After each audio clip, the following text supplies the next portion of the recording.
Ya, buenas tardes a todos. Espero que me escuchen bien. Gracias por su asistencia a este webinar. En este webinar que se llama Importancia del diagnóstico molecular de las infecciones de transmisión sexual en la práctica ginecológica. eh, el tema, ¿no es cierto?, lo va a discutir la doctora Alejandra Cabello Mujica, médico especialista ginecobstetra de la Universidad Santiago de Chile, especialista en el área de ginecología infantil y adolescente de la misma universidad. Ella es fellow de la Federación Internacional Ginecológica Pediátrica y Adolescente. Actualmente trabaja en Clínica Alemana Osorno y Hospital Vaso Osorno. En esta última institución es jefa de la unidad de ginecología y se desempeña en el policlínico de su especialidad y anticoncepción de alta complejidad. Es profesora auxiliar del Instituto de Ciencias Clínicas de la Facultad de Medicina del Campus Osorno de la Universidad Austral de Chile. También es miembro de la Sociedad Chilena de Obstetricia y Ginecología Infantil y Adolescente, la SOGIA, y su mesa de trabajo para la implementación del programa de tamizaje cervical para clamidia trachomatis en pacientes adolescentes. Forma parte de una mesa de trabajo activo de varios médicos de diferentes sociedades que quieren, ¿no es cierto?, desarrollar el tamizaje de clamidia trachomatis. Es gran impulsora del diagnóstico molecular de las ITS en el Hospital Osorno y colabora activa en la difusión de información médico-científica para la prevención. eh, y es enemiga número uno de la clamidia trachomatis. La doctora Alejandra Cabellos ha colaborado activamente con el equipo de Alatella en difusión de información, colaborándonos en estas actividades y otras similares. Le doy el pase a la doctora Alejandra Cabellos para que nos exponga su charla la importancia del diagnóstico molecular de las ITS, de la práctica clínica ginecológica. Adelante, doctora Cabellos.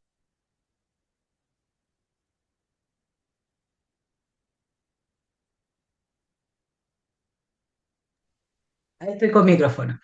Gracias, Felipe, por la presentación. Gracias por la oportunidad también de poder dirigirme a todos los asistentes y a todos los interesados en escuchar un poco de este tema. Eh, y bueno, la idea es transmitirles un poco por qué es importante el diagnóstico molecular para diagnosticar las infecciones de transmisión sexual en la práctica clínica ginecológica, que la verdad es que esto suena bastante amplio, pero lo vamos a encuadrar, ¿ya? Y para partir y meternos un poquito en el tema, vamos a darle un poquito de contexto. Bueno, las infecciones de transmisión sexual son un problema de salud pública a nivel global, ¿ya? La Organización Mundial de la Salud estima que más o menos 1 millón de casos ocurren nuevos al día en el mundo, y existe una amplia variedad de agentes etiológicos, virales, bacterianos, parasitarios, son muchas, ¿ya?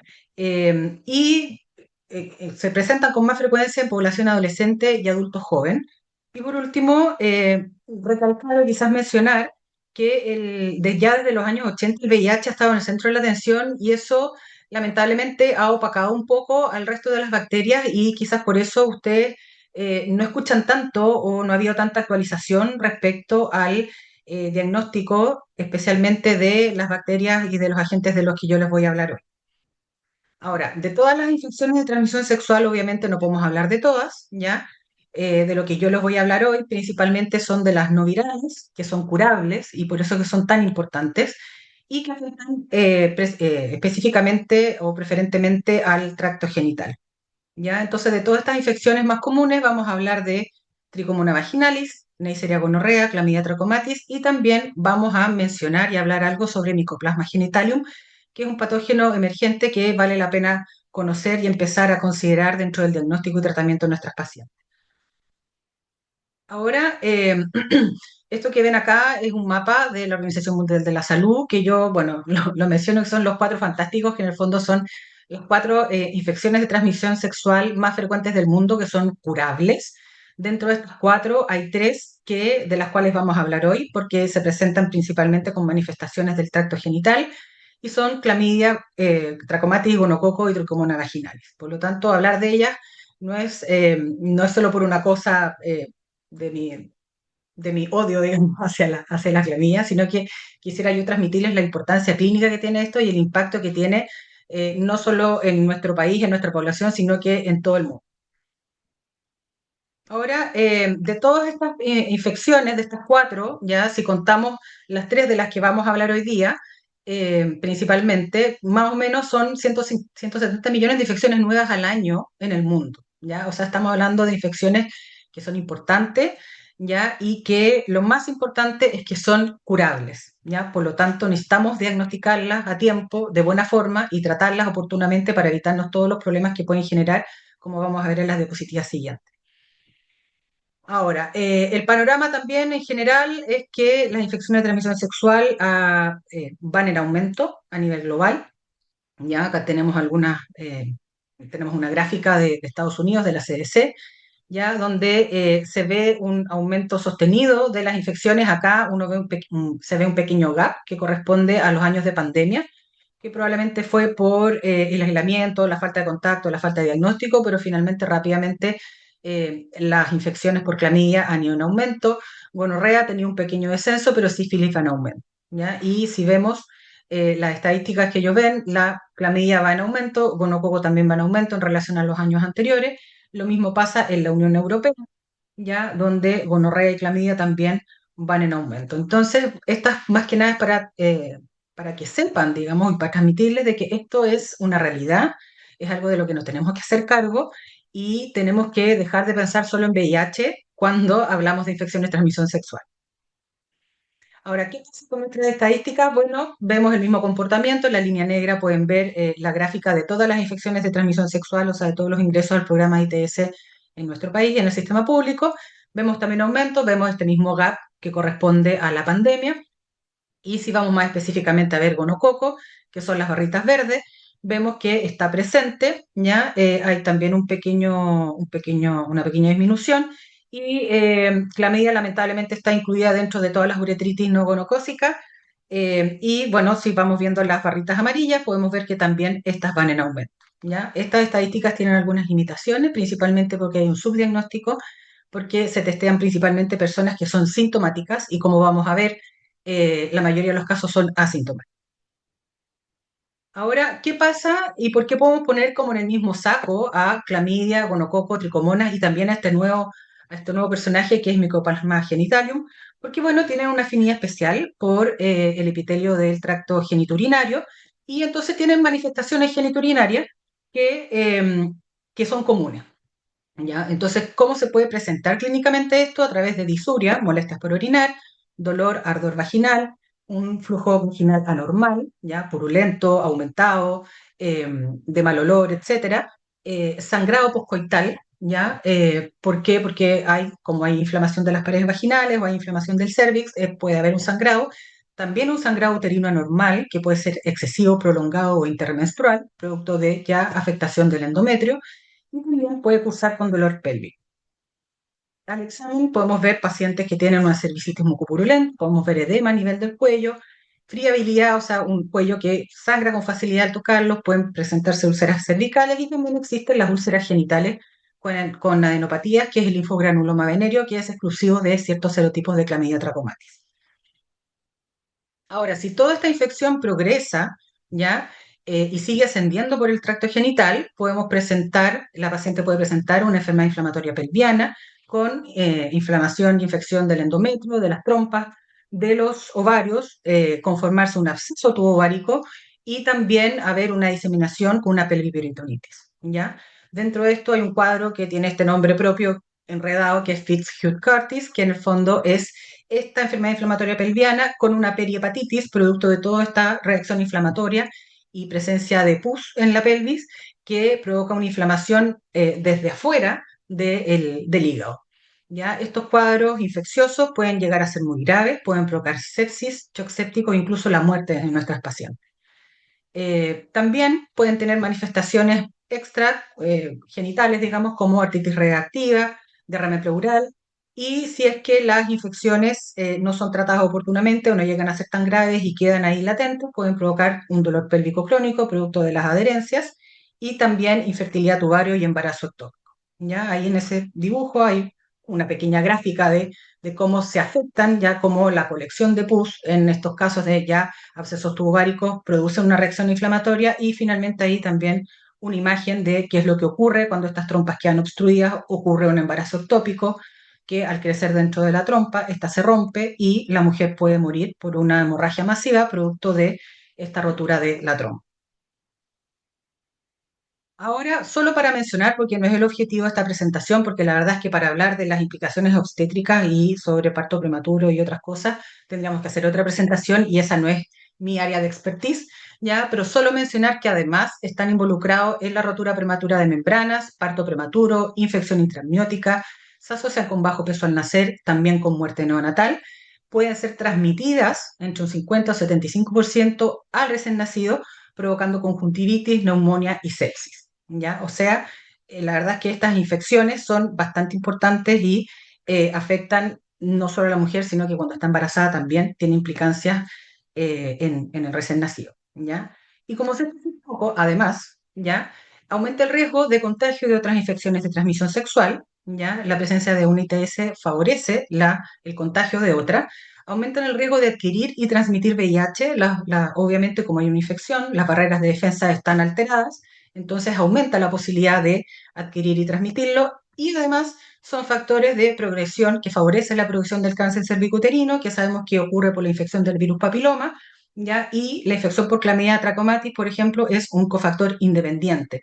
¿Ya? La clamidia tiene la particularidad de integrarse dentro de la célula y ese proceso altera también la apoptosis y favorece la progresión de la infección de virus papiloma hacia un cáncer cervicuterino.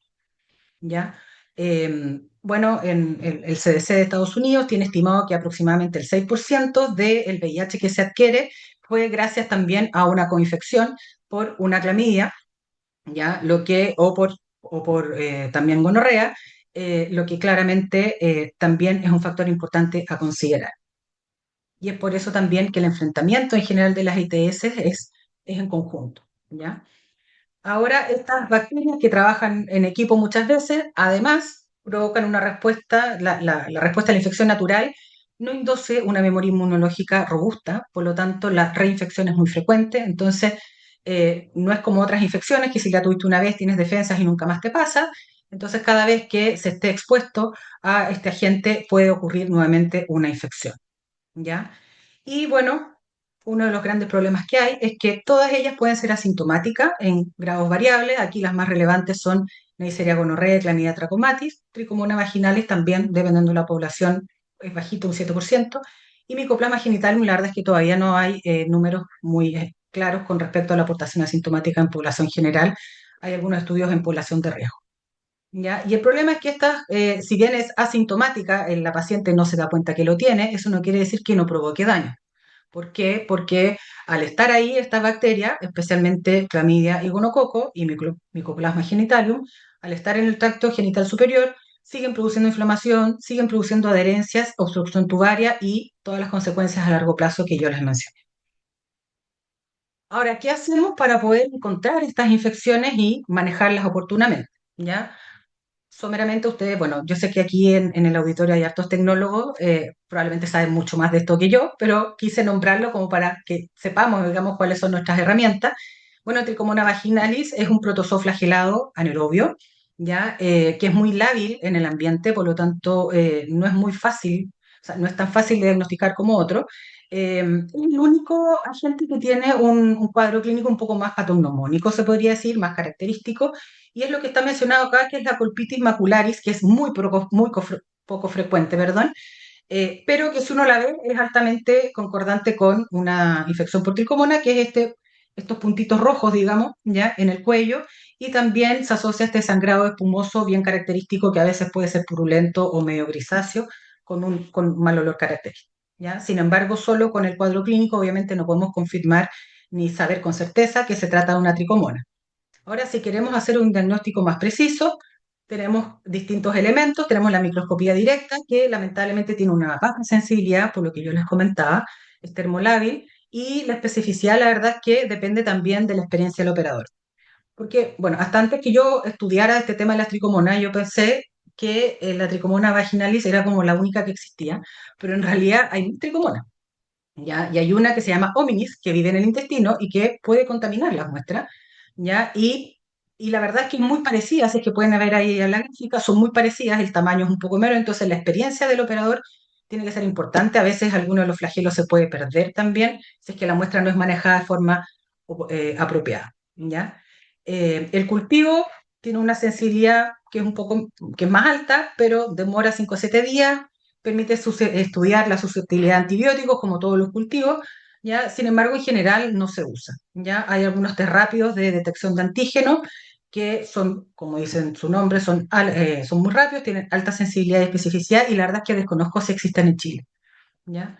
Eh, y la amplificación de ácidos nucleicos tiene, ya que son las técnicas de reacción de polimerasa en cadena, tiene una alta sensibilidad y especificidad y es bastante versátil, ya por lo y la gracia que tiene también es que tiene un manejo fácil de la muestra, ¿ya? ¿Por qué? Porque lo que hace es detectar material genético y lo amplifica, ¿ya? Y el material genético no se degrada con tanta rapidez como otras cosas. Esta tabla voy a mencionar, eh, voy a ocupar esta misma referencia para para todas las cosas que vamos a hablar. Es una publicación del año 2023 del OMS, ¿ya? Que es bastante interesante y bueno, donde habla de los distintos test diagnósticos. Y si uno puede ver como el desempeño o para qué sirve o cómo, en qué podemos aplicar eh, la, los test para diagnosticar la tricomona, la verdad es que la amplificación por ácidos nucleicos es lo que nos ofrece la posibilidad de diagnosticarla en distintas eh, secreciones o ubicaciones. Ya ahora específicamente en el caso del que estamos hablando, muestras endocervicales, también muestras vaginales y súper importante también que pueden ser autotomas. ¿Ya? La autotoma es un elemento que es importante para bajar las barreras, ¿ya? Y muchas veces la toma con el espéculo le provoca temor a las pacientes y no necesariamente, como yo les digo, esto tiene que ser endocervical, puede ser también vaginal, ¿ya? Las muestras en orina solamente en mujeres solamente sirven las técnicas de amplificación, el resto no están recomendadas. Ahora acá también hay una tabla comparativa donde vemos que efectivamente eh, lo que yo les comentaba, la microscopía tiene una baja sensibilidad, la especificidad es muy alta dependiendo de la experiencia del operador y las técnicas de amplificación tienen alta sensibilidad, alta especificidad y no dependen, digamos, de la experiencia. ¿Ya? Sí tienen el inconveniente que toda esta tecnología tiene un costo más alto, ¿ya? Pero ahí vamos a ver que, bueno, en nuestro país estos precios han ido bajando, la implementación de laboratorios de biología molecular se ha ido masificando, así que el costo la verdad es que es algo que se puede ir manejando. Ahora, con respecto a Neisseria gonorrhoeae, es un diplococo gram positivo, un anaerobio facultativo, ya que también hace que su cultivo sea muy complejo, muy difícil, digamos, el manejo de la muestra también tiene que ser cuidadoso. Tiene un espectro de manifestaciones, como recién les comentaba, que pueden ir desde que es asintomática en un 50%, o dentro de síndromes ya o grandes grupos de manifestaciones como flujo vaginal anormal, como cervicitis, como enfermedad inflamatoria pelviana, ¿ya? Y dentro de la realidad que tenemos en nuestro país, Neisseria gonorrea, si bien ha tenido una disminución sostenida en las notificaciones, ha habido un mayor aumento este último tiempo. Los grupos etarios más frecuentes son en las personas jóvenes, como yo lo nombré, y son más frecuentes en hombres, pero esta estadística no es buena, digamos, no representa la realidad de la infección por Chlamydia trachomatis, porque esto es solamente en pacientes sintomáticos y los hombres son más sintomáticos que las mujeres, ¿ya? Entonces acá tenemos eh, una estadística que es sesgada con respecto a la realidad epidemiológica de nuestro país, pero sí nos permite ver de que es una realidad. Ahora, el diagnóstico se hace, tradicionalmente hay distintas alternativas, la tinción de Gram en frotis uretral tiene una sensibilidad que, sobre todo cuando es en secreción uretral de hombres sintomáticos, anda bastante bien, pero en mujeres no se recomienda. Cultivos en medios enriquecidos selectivos, el Taller Martin, por ejemplo, tiene una sensibilidad que varía entre el 85 y el 95%, donde ahí, claro, hay que hacer un manejo cuidadoso de la muestra, ya está este típico sistema de ponerlo adentro de un envase con una vela, ya, para mantener la condición de anaerobiosis. Hay otras técnicas más, otros medios de transporte más, menos, no sé, más sofisticados se podría decir, pero sí es súper importante tener eso en consideración. Y actualmente la biología molecular es el gold standard, ¿ya? Tiene la mayor sensibilidad, permite evaluar la presencia de Neisseria gonorrea en distintos lugares, pero tiene el gran inconveniente que no informa susceptibilidad antimicrobiana, ¿ya? Por lo tanto, en los pacientes en que resulta positivo, en general, siempre se recomienda tomar un cultivo. O sea, al momento de citar al paciente para el tratamiento, tomar una muestra y hacer un cultivo. ¿Ya? Aquí la misma tabla que les comentaba de esta publicación de la OMS, donde vemos que como el desempeño, se podría decir, de los distintos exámenes, ¿ya? Donde eh, vemos que nuevamente las técnicas de biología molecular andan bastante mejor, ¿ya? Y que mantienen una sensibilidad y especificidad bastante alta, ¿ya? Que es lo que nosotros queremos. Y aquí también es importante señalar que podemos realizar estudios en una sola muestra de múltiples agentes, de múltiples patógenos, ¿ya? Entonces también es un estudio que nos permite hacer el estudio simultáneo, ¿ya? A través de la misma técnica, usando la misma técnica para poder estudiar el resto de estas bacterias que pueden estar eh, trabajando en equipo, como yo les decía. ¿Ya? Entonces la microscopía clásica, la presencia de eh, eh, gonococos de diplococos gram negativos intracelulares, perdón, y la típica imagen del cultivo de la Neisseria con las colonias ahí que se desarrollaron, ¿ya? Nuevamente importante, y aquí lo comentan, ya que el cultivo es el único método que permite hacer estudio de susceptibilidad antimicrobiana. Entiendo que se están desarrollando técnicas moleculares también para evaluar resistencia antibiótica del conococo. Y esto, ¿por qué? Porque hay un aumento en el mundo global de resistencia a los antibióticos por parte del gonococo. De hecho, actualmente existe un gonococo que es resistente a la ceftriaxona, que por lo menos hasta donde yo sé, todavía no hay casos en Chile, ¿ya? Pero que lo hace complicado, ¿por qué? Porque resulta que probablemente, no sé, acá habrá gente de mi edad o quizás un poco mayor que yo, pero antiguamente el gonococo se trataba con ciprofloxacino, ya lamentablemente la resistencia empezó a aumentar, llegando ahora a un 75%, ¿ya? Eh, y lo mismo ha pasado con la penicilina, con otros, y afortunadamente acá abajo está la ceftriaxona, que por lo menos hasta ahora vamos bien, ¿ya? Entonces es importante hacer los estudios de susceptibilidad y por eso les insistía en la recomendación de pacientes que resultan positivos al momento de indicarles el tratamiento, tomar un cultivo para hacer el estudio correspondiente. Le damos a la clamidia, que es mi enemiga. Mm. ¿Y por qué? Porque en el fondo es la bacteria de transmisión sexual más frecuente del mundo, ya es un gram negativo intracelular obligado, que tiene una pared celular y que eso le da una particularidad con respecto a cómo se comporta, ya a que permanece un poco escondido del sistema inmune y que también es bastante resistente y por eso es fácil su transmisión. ¿Ya? También tiene un espectro de manifestaciones muy parecido al gonococo. También el diagnóstico clínico es sindromático, no hay una cosa específica. Y las mujeres asintomáticas pueden llegar a ser hasta el 90%, pero no debemos confundir, como yo les dije, asintomático a que eso signifique que no está produciendo un daño. Para hacer el diagnóstico, la amplificación de ácidos nucleicos es el gold estándar actual. Existen varias otras técnicas moleculares, inmunocromatografía, que tienen una sensibilidad que es muy baja. La serología usada principalmente en estudios de pacientes con infertilidad, más que nada permite saber si es que la paciente ha estado en contacto alguna vez con clamidia, no nos habla de la infección actual. Los cultivos son lentos, caros, no se usan y los terrápidos no están debidamente validados como para recomendarlos en el diagnóstico. ¿Ya? Aquí nuevamente la tabla que yo les mencionaba. Acá aparecen algunos terrápidos, pero estos son test en base también a amplificación de DNA, que tengo entendido que todavía no llegan a Chile. Y bueno, aquí tenemos nuevamente la comparación, ¿ya? Incluso en esta publicación, si ustedes ven, ni siquiera sale mencionado la inmunocromatografía u otros ensayos de ese tipo. ¿Ya? Importante también que pueden ser muestras endocervicales, también vaginales y que también pueden ser obtenidas por la misma paciente a través de la autotoma. Ay, perdón, ahí está. Y bueno, aquí también para mostrar que es altamente efectivo, perdón, sensible, altamente específico, ¿ya?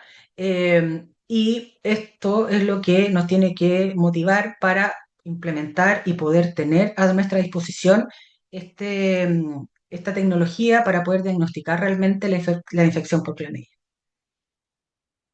Ahora, dos palabras del Mycoplasma genitalium. Es una bacteria de transmisión sexual emergente ya en la década de los 80. Se identificó como un agente causal de la uretritis no gonocócica en hombres, pero la verdad es que tiene un comportamiento bastante similar ya como a la clamidia, ¿ya?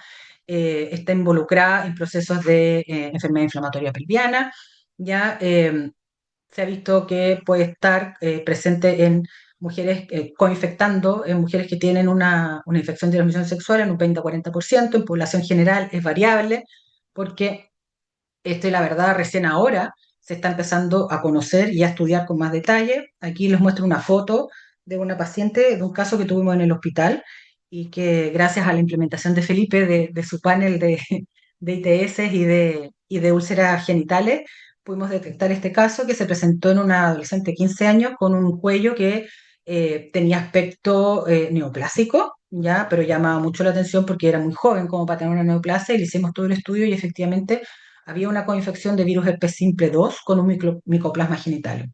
Y si no hubiéramos tenido la técnica molecular, probablemente nunca le hubiéramos dado el diagnóstico adecuado, porque además el micoplasma genitalium es altamente resistente a macrólidos. El tratamiento antibiótico se hace en dos etapas y la verdad es que los esquemas todavía están en revisión. Ya, o sea, por una semana se usa un antibiótico y después la segunda semana se refuerza con otro macróleo para poder asegurarse de la eliminación de la infección. Es una bacteria de crecimiento muy lento, los cultivos pueden demorar 6 semanas y la verdad es que el diagnóstico se hace con biología molecular. Gracias a la aparición de la biología molecular se pudo tener más conciencia de este patógeno.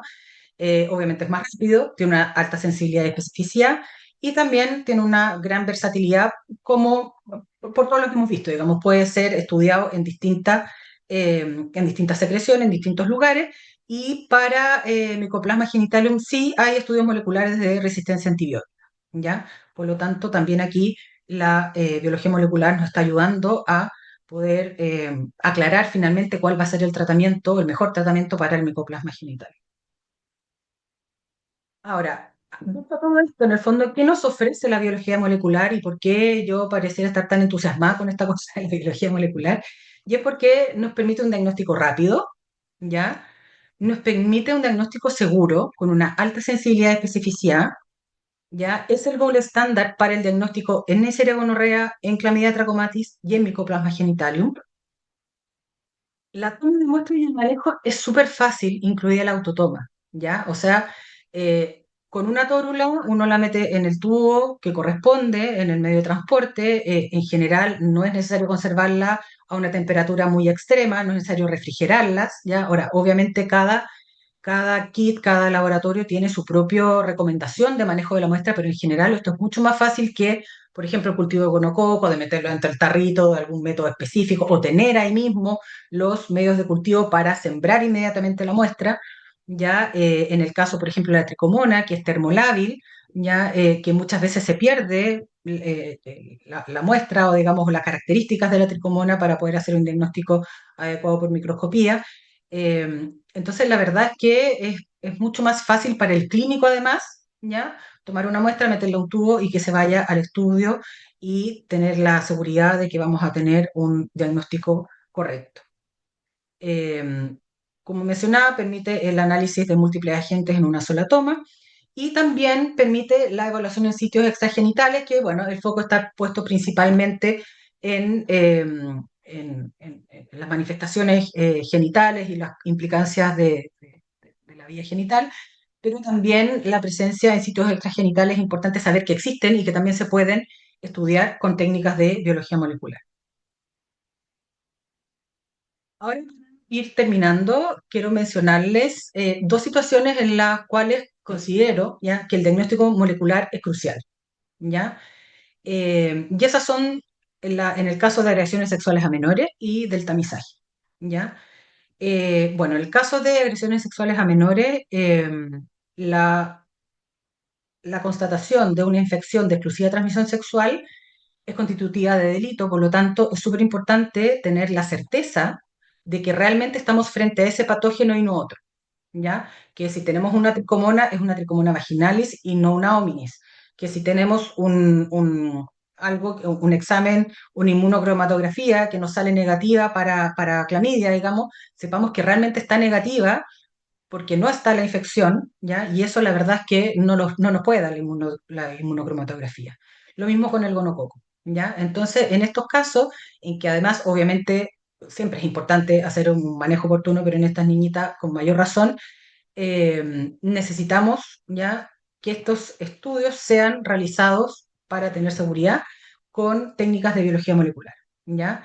Eh, Ahora hay que considerar de que estas bacterias pueden estar presentes en las niñas por transmisión vertical, como yo les había comentado. Entonces, si es que han pasado más de 28 días después del parto y hay un gonococo, eso significa que ha habido algún contacto sexual con clamidia trachomatis, puede persistir hasta por 3 años, ¿ya? Y la tricomona vaginal es hasta por 9 meses postparto, ¿ya? Entonces, aquí también hay un aspecto importante por lo cual hay que preocuparse de implementar y de buscar, ¿ya? Y de solicitar estudios de biología molecular en flujo de niñitas que han sido víctimas de contacto sexual, porque además tiene la ventaja que estas muestras son tomadas desde el introito, ¿ya? No hay que introducir la tórula dentro de la vagina, incluso también pueden ser tomadas en orina, ¿ya? El primer chorro de orina funciona como una especie de lavado del introito, entonces lo que pudiera estar ahí es arrastrado, ¿ya? Y también puede reemplazar a la toma mediante un examen que puede ser revictimizante. Ahora, con respecto a lo otro que yo les mencionaba, que es el tamizaje, si queremos saber realmente cuál es la prevalencia de nuestra infección, ¿ya? Y queremos realmente detectar aquellas pacientes que tienen la infección por clamidia o neisseria, debemos hacer detección con PCR, ¿ya? Tanto clamidia como neisseria, como les comenté, son prevenibles, son tratables, son curables, tanto la infección como sus consecuencias, ¿ya? Pero lo importante es que lo hagamos en el momento oportuno. No sirve de nada diagnosticar una clamidia cuando ya tenemos una paciente con un absceso tubovárico en que ya perdió su capacidad reproductiva, en que ya hubo que sacarle la trompa y el ovario y perdió también la función endocrina de ese ovario, ¿ya? O sea, ahí estamos llegando demasiado tarde. Y solo para reforzar que 50% de las pacientes con gonococo y hasta un 90% de las pacientes con clamidia son asintomáticas, ¿ya? Por ejemplo, para reforzar este tema del daño o de la persistencia de la infección, en el caso de clamidia, si bien hay una eliminación espontánea de la infección asintomática, puede demorar hasta 4 años, ¿ya? O sea, la clamidia puede estar 4 años haciendo daño hasta que el cuerpo la elimine sola, ¿ya? Y hay estudios que hablan que por cada 1.000 infecciones por clamidia ocurren 170 enfermedades inflamatorias pélvicas, 73 salpingitis, 2 embarazos ectópicos, 5 infertilidades tubarias, ¿ya? También hay otros estudios que hablan que aproximadamente un tercio de las infertilidades de causa tubaria son por infecciones asintomáticas de Neisseria o Clamidia trachomatis. Entonces, el tamizaje es fundamental. Este se recomienda ya que hay que hacerlo de forma anual en mujeres menores de 25 años sexualmente activas, también en mujeres embarazadas y en población de riesgo para infecciones de transmisión sexual. Estas recomendaciones, la verdad es que vienen hace mucho tiempo, esta diapositiva es súper antigua, de hecho tengo ahí marcado que ya es desde el 2008, ya en que se recomienda el screening tanto de clamidia como de gonococo solo por el hecho de tener menos de 25 años y ser sexualmente activa. Ya hay programas nacionales de tamizaje en Reino Unido, Dinamarca, Suiza, Australia, Canadá, Estados Unidos y una lista más larga de países, pero nosotros todavía no tenemos. ¿Ya?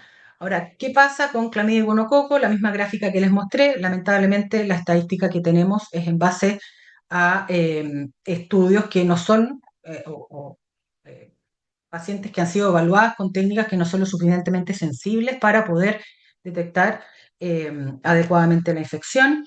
Ya el caso de clamidia se testean pacientes principalmente sintomáticos. El método más usado es la inmunocromatografía, pero gracias a todo este trabajo que hemos hecho, ya logramos que el año 2018 se incorporara eh, la perdón, el año 2019 se incorporara un nuevo código FONASA, se incorporara a las prestaciones de FONASA la detección de clamidia por biología molecular, y desde el año 2020 ya logramos también que fuera notificación obligatoria por parte de los laboratorios, porque así por lo menos vamos a saber cuánta clamidia hay, ¿ya? Porque hasta ese momento no era un examen de una infección de notificación obligatoria, ¿ya?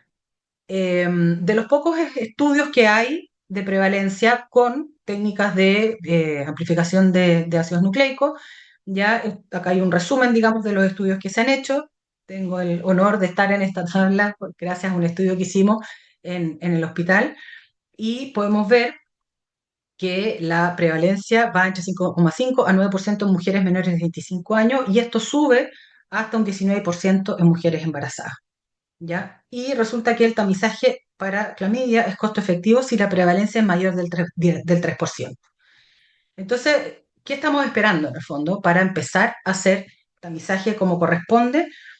Hay estudios, incluso hay un estudio de costo-efectividad liderado por la doctora Neus, que se hizo con otros docentes de la Universidad de Chile. Hicieron este policy brief donde eh, concluyen que es costo efectivo hacer tamizaje a las mujeres menores de 25 años, a las mujeres embarazadas, y también como estrategia sería importante incorporar el estudio de clamidia dentro de las enfermedades, o sea, incorporar, perdón, la clamidia dentro de las enfermedades de notificación obligatoria, pero no solo de laboratorio, ¿ya? ¿Por qué? Porque esto las pone en una categoría distinta epidemiológica y permite conocer más eh, o sea, invertir más en conocer el comportamiento de esta enfermedad. Entonces, tiene para mostrarles de que algo hemos logrado, ¿ya?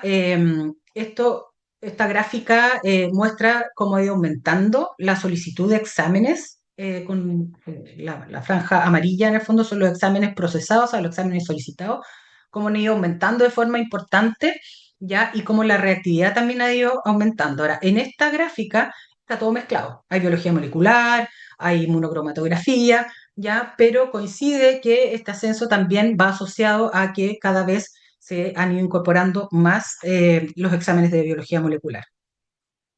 Y con esto estamos en un momento bastante favorable, ¿ya? Una de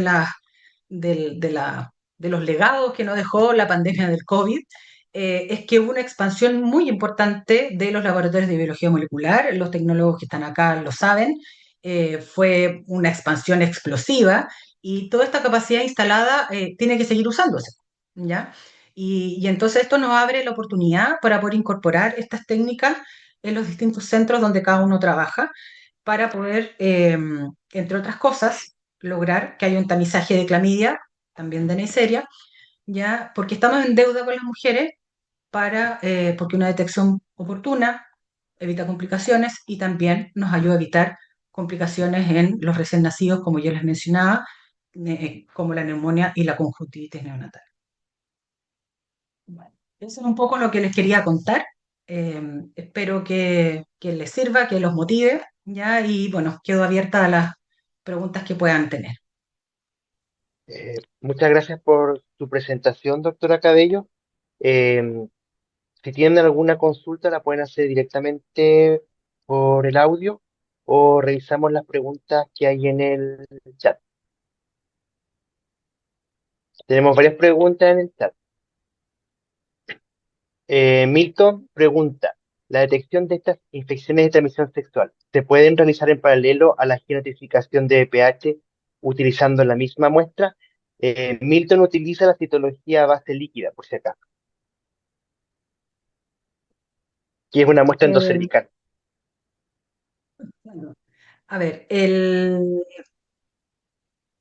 teoría se puede, ¿ya? Pero ahí va a depender de la plataforma que se use, ¿ya?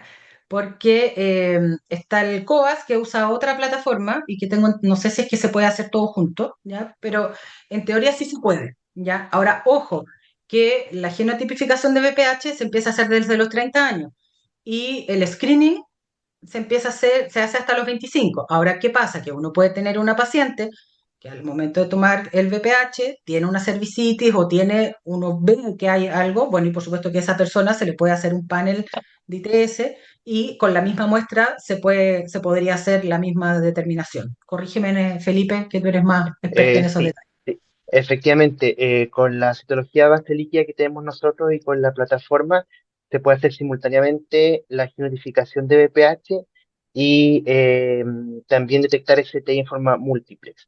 Y es algo que apunta a la OMS para aumentar la efectividad porque, como bien sabemos, no es lo mismo tener una BPH más una ITS que no tener.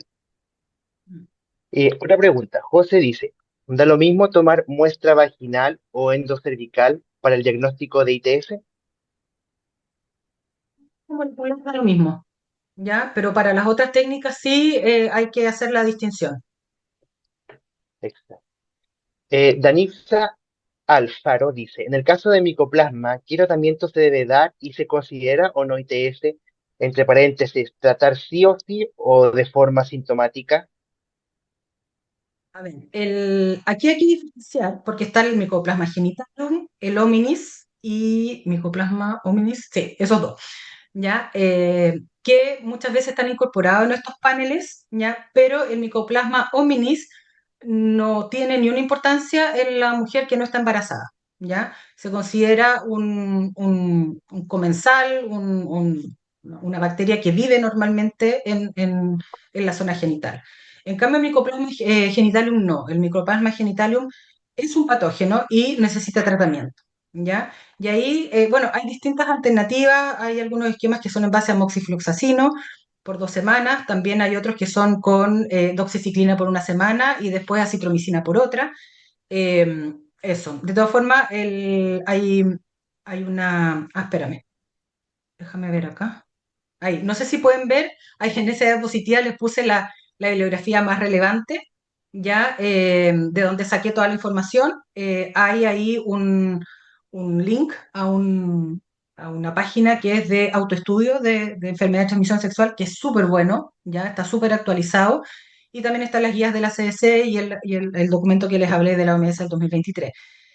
Con respecto a Mycoplasma genitalium, hay que estar revisando, hay que estar actualizándose con respecto al tratamiento y no es raro encontrar que distintas entidades puedan tener esquemas un poco diferentes, pero en general son macrolíos que se usan en etapas. Ya. Ok, tengo otra pregunta de José. Dice que es un poco relacionada con lo mismo. Dice, ¿cuál es la importancia de Ureaplasma parvum como agente de ITS? No tiene ni una importancia. Ureaplasma partum y Ureaplasma urolithicum son solo relevantes en pacientes que están embarazadas porque pueden tener asociación con las cosas que yo les nombré, siento parto prematuro y eso. En personas sexualmente activas puede ser parte de la flora normal de la vagina. Y Perfecto. tratarlas solamente aumenta la resistencia a antibióticos, lo que es un dolor de cabeza, porque a nosotros se nos olvida lo que es el mundo sin antibióticos, pero cuando aparece una bacteria resistente, la verdad es que el mundo se nos da vuelta, ¿ya? Gracias. Tengo otra pregunta de Alex Díaz. Dice, ¿existe alguna relación entre la disbiosis vaginal y la predisposición a las infecciones de transmisión sexual? A ver, la disbiosis, entendiéndola como vaginosis bacteriana, ya también se asocia con la presencia de algunas infecciones de transmisión sexual. De hecho, la presencia de vaginosis bacteriana junto con tricomona vaginalis es bastante frecuente, ¿ya? Eso. Y ya, Alexis Tati pregunta, ¿cómo va con las muestras anales para estos cuatro agentes de transmisión sexual? Bueno, estas muestras están recomendadas en pacientes que tienen sexo anal, ¿ya? Especialmente hombres que tienen sexo con hombres. Y no sé cómo va con las muestras anales, pero Se toma igual, digamos, la muestra desde el recto y se pone en el mismo tubo y se manda, digamos, no, no es un manejo diferente. Ya, no sé si alguien tiene alguna otra pregunta. Ya tenemos cubiertas todas las respuestas del chat.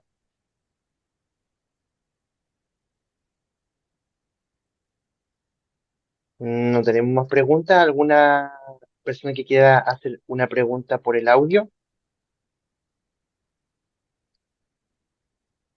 Ya, no hay nada. Agradecemos mucho la participación de la doctora Alejandra Cabellos con esta interesante exposición. Espero que sea de apoyo para todos.